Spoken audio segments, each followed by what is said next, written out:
Sócrates. Sócrates é muitas vezes chamado de o pai da filosofia ocidental, mas ele nunca escreveu nada. Tudo o que a gente sabe sobre ele vem do seu aluno Platão, que registrou os ensinamentos de Sócrates em forma de diálogos. Ele ficou famoso por duas ideias principais: o método socrático e a ironia socrática. O método socrático era basicamente uma conversa feita de perguntas e respostas curtas. Sócrates fazia essas perguntas para tentar entender melhor um assunto ou uma ideia. No final, quase sempre, ninguém conseguia explicar direito o que achava que sabia. Sócrates também fingia que não sabia nada sobre o assunto, só para mostrar que as respostas dos outros não faziam sentido. Isso é o que chamamos de ironia socrática. Para ele, todas as virtudes, como justiça, coragem, etc., são formas de conhecimento, ou seja, uma pessoa só não é boa porque ainda não sabe o que é ser boa.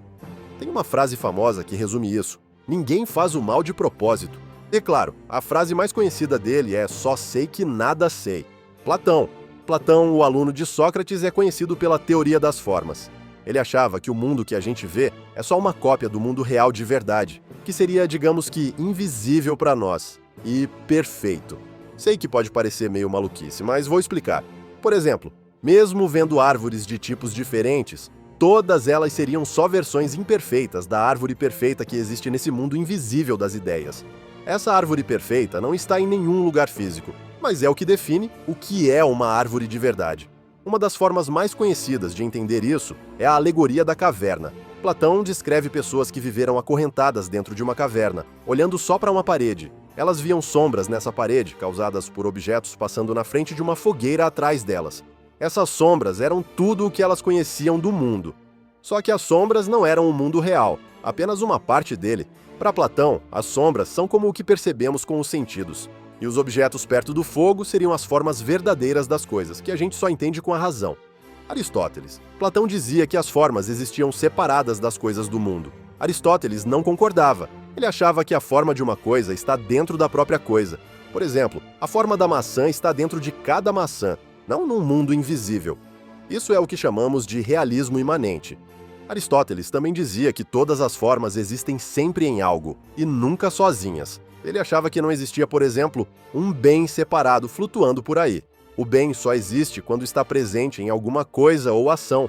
Além disso, Aristóteles acreditava que o universo era feito de 5 elementos: terra, água, fogo, ar e éter. Esse éter estaria presente em todo o universo e seria o que forma as estrelas e os corpos celestes. Epicuro.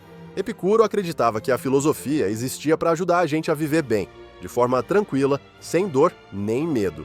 Ele dizia que o maior inimigo da felicidade era o medo da morte, e explicava que esse medo não faz sentido porque, quando estamos vivos, a morte não está, e quando a morte chega, a gente já não está mais aqui. Segundo ele, tudo no universo é feito de 2 elementos: matéria e vazio. A matéria é feita de átomos, que são partes bem pequenas com forma, tamanho e peso fixos. Como os átomos não mudam, o universo também não se destrói. Ele achava que existiam infinitos átomos e infinitos espaços vazios, e por isso também existem infinitos mundos. Os sentidos também funcionariam com átomos. Tudo o que existe solta o tempo todo pequenas partículas de si mesmo, e é isso que faz a gente ver, ouvir e sentir cheiros. Essas partículas não têm cor nem cheiro por si mesmas, mas quando chegam até a gente, causam essas sensações. Por exemplo, partículas vermelhas não são vermelhas, mas fazem a gente enxergar a cor vermelha. Por confiar tanto nos sentidos, Epicuro é considerado um empirista, alguém que acredita que o conhecimento vem dos sentidos e da experiência. Pitágoras. Pitágoras era um matemático que acreditava que o universo podia ser explicado por números e pelas relações entre eles. Seus seguidores, os pitagóricos, buscavam entender princípios mais profundos da realidade. Eles também acreditavam na imortalidade da alma e na reencarnação. A contribuição mais famosa dessa escola é o Teorema de Pitágoras. Diógenes. Diógenes foi um dos criadores do cinismo, uma filosofia que dizia que buscar dinheiro, fama e poder era errado. O que traz felicidade de verdade é a virtude. Os cínicos achavam que o segredo da felicidade era viver de forma simples, de acordo com a natureza, e sem se importar com regras sociais. Diógenes vivia com o mínimo possível. Ele só tinha uma capa, um cajado e uma bolsinha, fazia suas necessidades em público e não tinha vergonha disso. Dizem que os cínicos foram os primeiros a usar o termo cosmopolita. Quando perguntaram de onde ele era, Diógenes respondeu: "Sou cidadão do mundo". Muitos desses filósofos faziam perguntas que pareciam simples, mas levavam a respostas cada vez mais complicadas, e até a paradoxos, que são questões que parecem ter lógica, mas bugam a cabeça quando tentamos responder elas. Clique nesse vídeo para saber quais são eles. Te desafio a achar as respostas.